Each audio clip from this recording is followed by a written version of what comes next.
बिस्मिल्लाहिर्रहमानिर्रहीम। अस्सलाम वालेकुम डियर स्टूडेंट्स। आई होप कि आप सब खैरियत से होंगे और अपनी तालीम को पढ़ाई को जारी रखे हुए होंगे और जो भी लेक्चर्स आपको दिए जा रहे हैं, अपलोड किए जा रहे हैं यूट्यूब चैनल पे, आप उन्हें देख भी रहे होंगे और सुन भी रहे होंगे। ठीक है, तो खुद भी कोशिश कर रहे होंगे कि क्रिएटिविटी लाएं, कुछ नई चीज़ें खुद से भी लिखें। ठीक है, और जो पढ़ाया जा रहा है उस पर फुल कंसंट्रेशन दें और तैयारी भी साथ साथ करें। ठीक है, तो बेसिकली लास्ट जो प्रीवियस लेक्चर था उसमें हमने बादशाही मस्जिद का पार्ट 1 पढ़ा था। ठीक है, और अब हम पार्ट 2 में इसकी एक्सरसाइज करेंगे। ट्रांसलेशन हमारी कंप्लीट हो गई थी और होपफुली कि आपने ट्रांसलेशन को रीड आउट किया होगा, मुश्किल अल्फाज के मीनिंग तैयार किए होंगे, स्पेल तैयार किए होंगे। तो अब I am going to start exercise Badshahi Masjid part 2। ठीक है, तो एक्सरसाइज में अकॉर्डिंग टू सिचुएशन, जैसे रिदम चलता आ रहा है, जैसे हमारे पहली एक्सरसाइज के जब स्टार्ट होती थी तो सबसे पहले ग्लॉसरी मीनिंग थे। ठीक है, सिनोनिम्स थे। उसी तरह इस चैप्टर में भी ग्लॉसरी मीनिंग हैं सबसे पहले। ठीक है, और इसके बाद सिनोनिम्स हैं, उसकी सिनोनिम्स आपको करवा देती हूँ। ठीक है, सुपरवियन होता है सुपरिटेंडेंस। ठीक है, इंस्क्राइब कार और इम्फिसाइज स्ट्रेस, कॉम्पैक्ट कॉम्प्लेक्स और कैपेबल और एबल। ठीक है, कैपेबल एबल। नेक्स्ट जो है वो डिक्शनरी एडजेक्टिव्स हैं। ठीक है, उसमें आपने देख लेना है कि double, doom, barrel, cabinet, majestic, cities, presence, court life, close fitting, secret, front. Next है unique, building, ability, saint, famous, park, shop, jewellery, grand, hostel या फेयर, प्रिटी। ठीक है, ये सारे एडजेक्टिव्स आपने करने हैं। नेक्स्ट आ जाता है हमारा question answer the following question. First of all, who supervise the construction of the मस्जिद? के सुपरविजन किसने की थी मस्जिद की तामीर के काम में? निगरानी किसने की थी? तो Fidai Khan Koka supervise the construction of masjid, Badshahi Masjid. Next question है, in how many years was it masjid completed? ठीक है, कि मस्जिद जो है वो कंप्लीट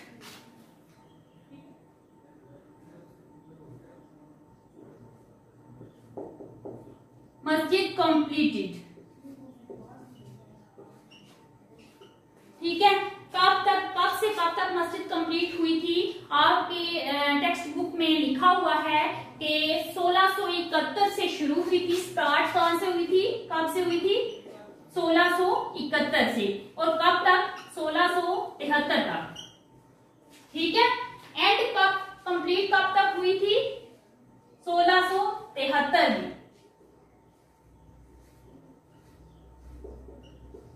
कंप्लीटेड। ठीक है,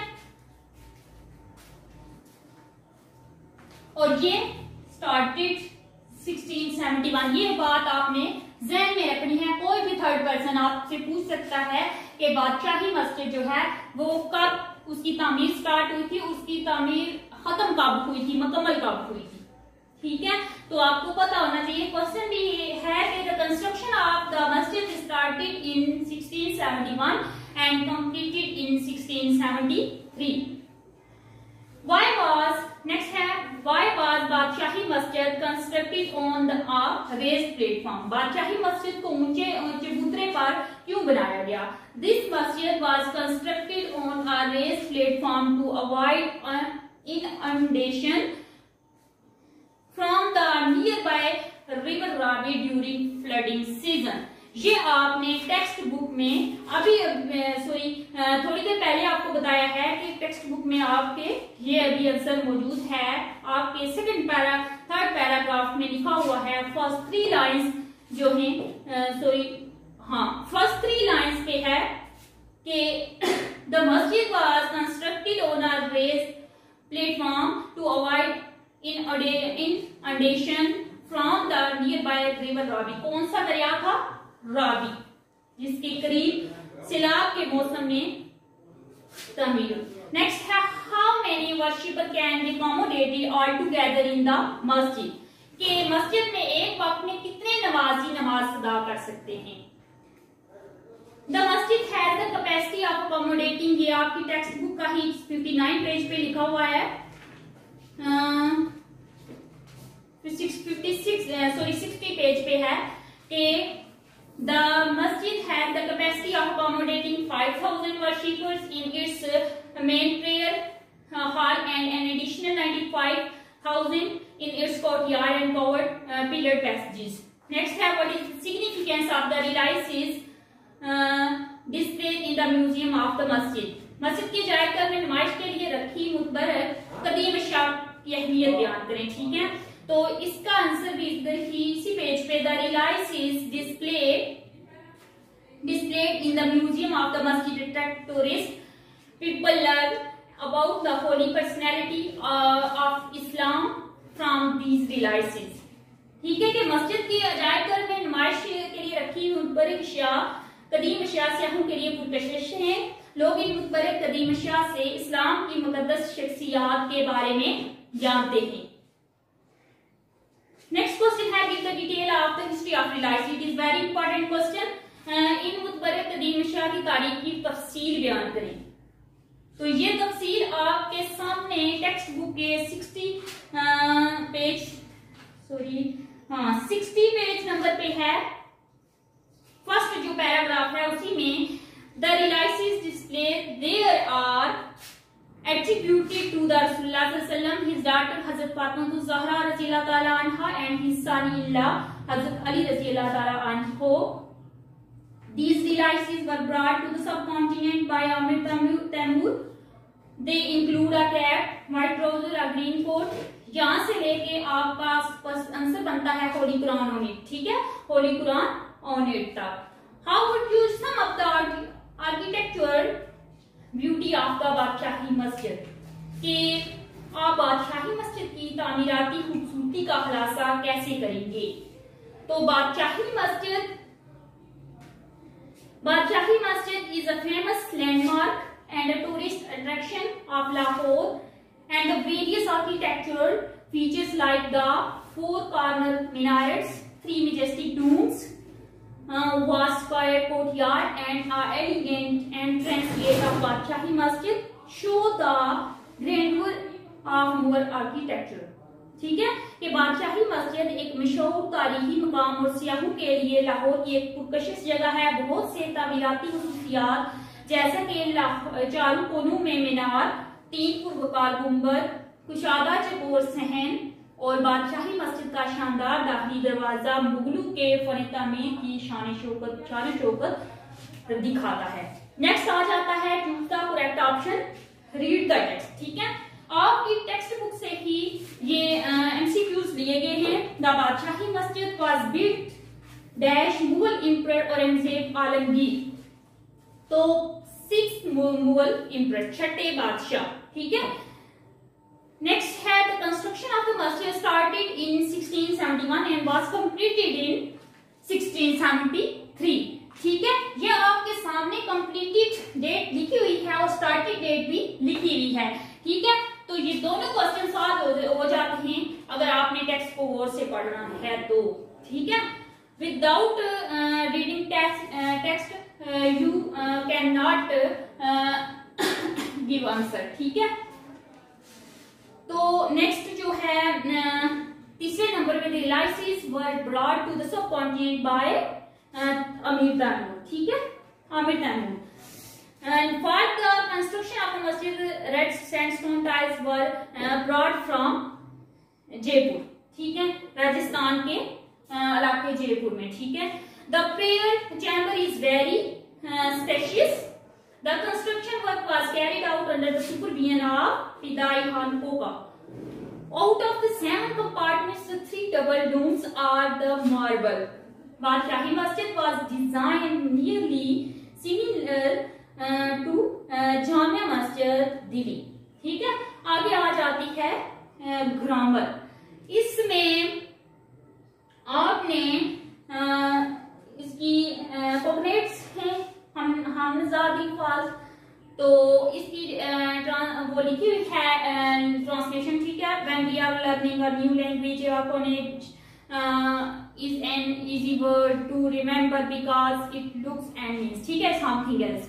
तो इसमें ये बताया गया कि जब कोई हम नई जबान सीखते हैं तो हम नज़ात जो हैं अल्फाज याद रखने का आसान, हम नज़ात अल्फाज जो होते हैं वो आसान होते हैं याद रखना, क्योंकि ये नजर आने में और मतलब में इन्हीं चीजों के बारे में बताए होते हैं जिन्हें हम जानते होते हैं, ठीक है। इसी तरह लोग भी हम नज़ात हो सकते हैं। मिसाल के तौर पे आपके बहन भाई वालिदैन की तरफ से हम नज़ार अल्फाज बोलने और लिखने में हमारी तफहीम बढ़ाते हैं।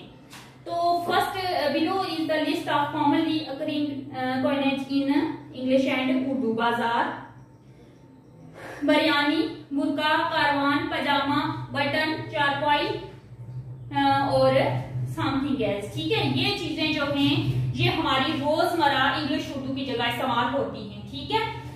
तो नेक्स्ट जो क्वेश्चन हमारा है नरेशन का, तो ये आपके पेपर में 5 मार्क्स का क्वेश्चन आता है, ठीक है। इस क्वेश्चन को बहुत मुश्किल समझा जाता है, ठीक है, लेकिन ये मुश्किल नहीं है, बल्कि थ्रू प्रैक्टिस आप ज्यादा सीख सकते हैं, ठीक है। जब प्रैक्टिस करेंगे, बार बार समझेंगे, बार बार लिखेंगे, सेंटेंसेस बनाएंगे, तो आपको आसानी से समझ आ जाएगी। तो इसकी नरेशंस के बारे में आपको बता दूं कि इस चैप्टर के अंदर तो पहली दफा ये नरेशन वाला पोर्शन आया है।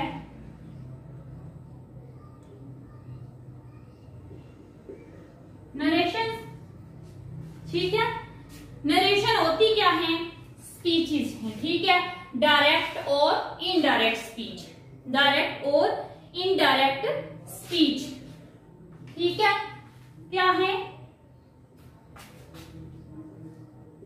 डायरेक्ट एंड इनडायरेक्ट,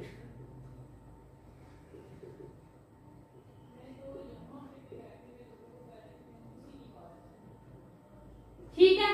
डायरेक्ट और इनडायरेक्ट स्पीचेस, ठीक है। जैसे there are 2 ways to report the speech of a person, के एक इंसान की बात को 2 तरीकों से बयान किया जाता है, ठीक है। एक इंसान की बात को हम क्या करते हैं? 2 तरीकों से बयान करते हैं, ठीक है। पहला एक तरीका होता है हमारा डायरेक्ट स्पीच और दूसरा होता है इनडायरेक्ट स्पीच। डायरेक्ट स्पीच के बारे में आपको बता दूं, ये कौन सी स्पीच होती है? Direct speech if we report the exact words of the speaker, report exact words of the speaker,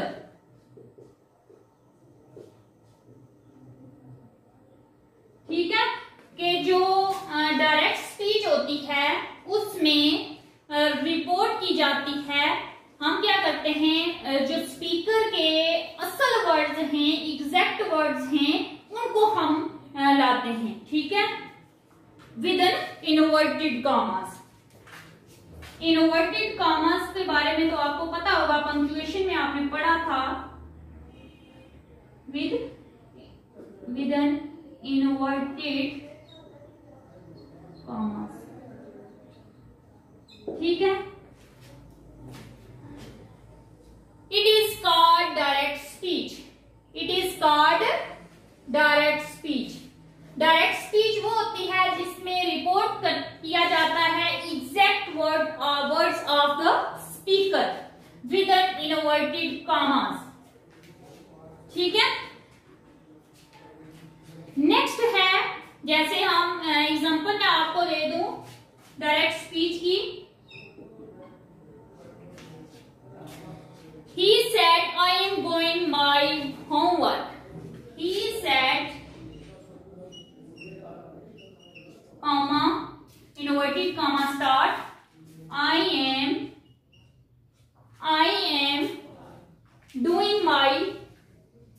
doing my homework.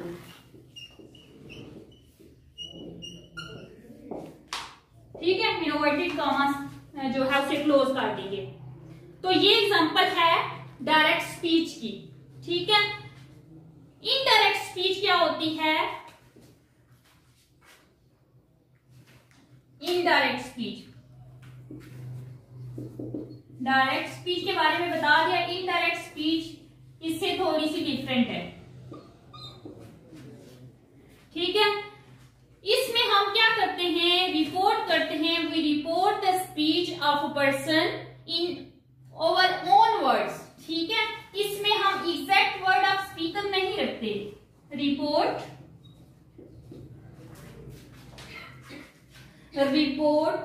The speech of a person, the speech of a person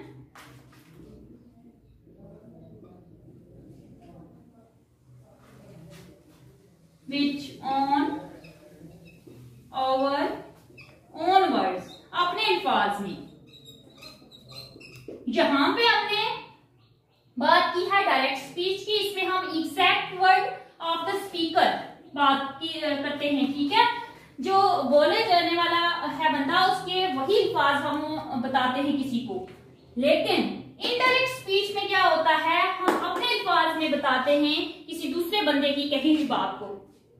ठीक है, तो ये जो statement थी direct speech, इसी को indirect में करेंगे। ही सेड, कॉमा हटा के हमने डैट लगाना है। आई जो है वो फर्स्ट पर्सन है, अकॉर्डिंग टू सब्जेक्ट चेंज होगा। ही, इधर सेड है, इधर एम है, तो इसकी जगह हमने सेकंड फॉर्म लगानी है वाज। ही वाज डूइंग, ठीक है, he was doing his homework.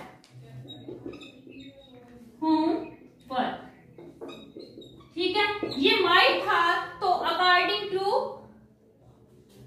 इस सिचुएशन चेंज होगा। ठीक है, ये पोजेसिव प्रोनाउन था, इसलिए हमने अकॉर्डिंग टू सब्जेक्ट इसको चेंज किया है। तो इनवर्टेड कॉमा हम हटा देंगे। और एक बात आपने और ध्यान में रखनी है कि जब आपने कॉमा हटा के डैट लगाना है तो आपने स्मॉल लेटर यूज करना है, जैसे ही। Direct speech has two parts. अब बात आती है कि डायरेक्ट स्पीच जो है उसके two parts have two parts. First one is reporting speech.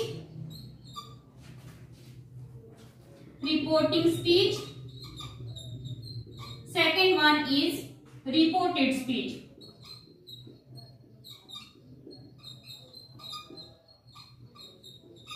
ठीक है, जो रिपोर्टिंग स्पीच होती है वो इनवर्टेड कॉमास के से बाहर होती है।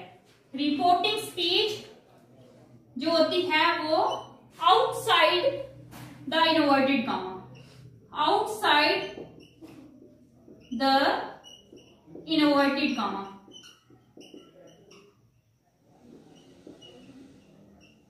जैसे ये देखिए ना, he said है, तो ये रिपोर्टिंग स्पीच है जो कि आउटसाइड है इनवर्टेड कॉमास के, कॉमास से बाहर है, तो ये कौन सी स्पीच होगी? Reporting speech. अब बात आती है रिपोर्टेड स्पीच पे।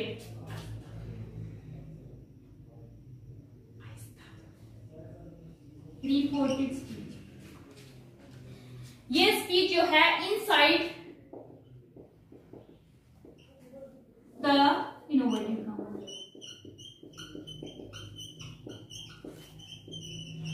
ठीक है, जैसे ये स्पीच है ना, I am doing my homework, तो ये इनवर्टेड कॉमा के इनसाइड है। तो जो इनसाइड होती है इनवर्टेड कॉमा के स्पीच, जो सेंटेंस लिखा होता है वो होता है रिपोर्टेड स्पीच।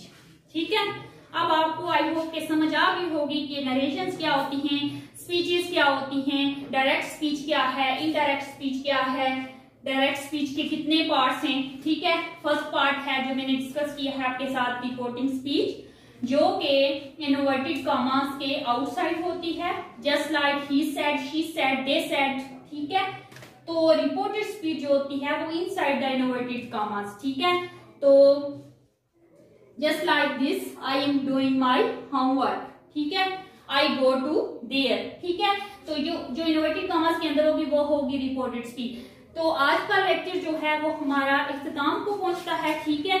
तो नेक्स्ट इंशाल्लाह हम करेंगे अगला जो लेसन है, हंगर आई थिंक पोएम है, तो वो हम करेंगे इंशाल्लाह नेक्स्ट लेक्चर में। लेकिन ये हमने मुकम्मल कर दिया है लेसन नंबर 6, वो होगा लेसन नंबर 7। तो आपने इसकी रीडिंग करनी है, ट्रांसलेशन की भी, क्वेश्चंस की भी। तो इंशाल्लाह नेक्स्ट हम अगला लेसन करेंगे। तब तक के अल्लाह हाफिज, अपना ख्याल रखिएगा।